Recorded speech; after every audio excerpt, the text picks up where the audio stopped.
Hi, Tom Burmeyer here from hypothyroidismrevolution.com, and today we're going to talk about cholesterol. So why do you have high cholesterol?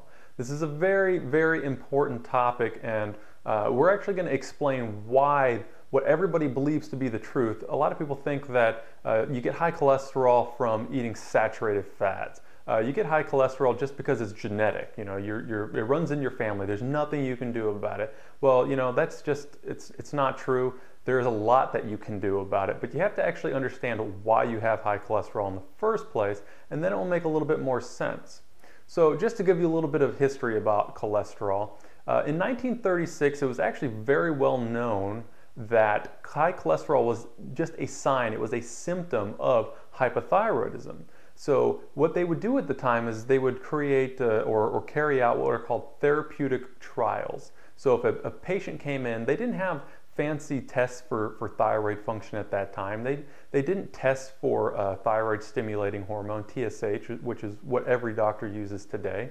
What they did instead was they would treat somebody for an illness or something like hypothyroidism, and then they would look at the signs and symptoms, and if their signs and symptoms improved, so if their cholesterol lowered, then they would actually say, okay, we know this person has hypothyroidism, and then they would continue with the same treatment.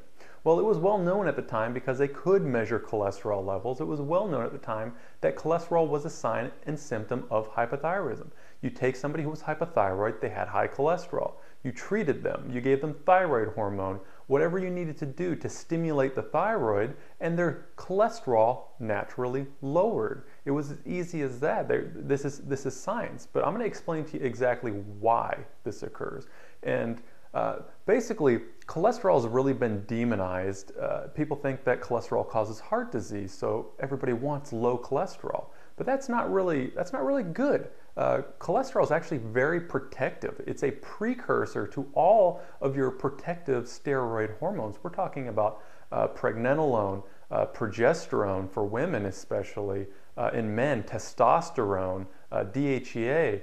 These very highly protective hormones that we rely upon just for our bodies to function, all are derived directly from cholesterol. So how does this occur? Well, cholesterol, when combined with thyroid hormone and vitamin A, is actually what turns into the precursor, or what creates the precursor hormone pregnenolone, which is then can be converted into progesterone, testosterone, DHEA, etc. So it's like, think about it like a recipe. We need cholesterol, we need vitamin A, and we need thyroid hormone, active T3 thyroid hormone for this whole process to happen. Well, you become hypothyroid, you take the thyroid hormone out of the recipe, and guess what? You can't make these hormones. You cannot make these protective hormones. So what does this mean? This means that, as you can see, thyroid hormone is one of the main ingredients. And if you take it away and your body can't produce these hormones, then what's your body going to do with all this cholesterol? It just starts to build up, right? So when you start to add thyroid hormone back in, T3 specifically, then you'll see that your body begins to start using the cholesterol to produce these hormones again.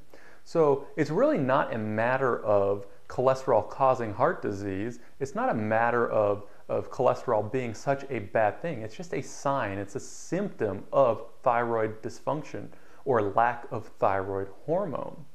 So what we need to do is we need to stop focusing on cholesterol. You know, there's 11 million people out there using statin drugs to lower cholesterol, but where is it actually getting them? It's really not going to get them anywhere.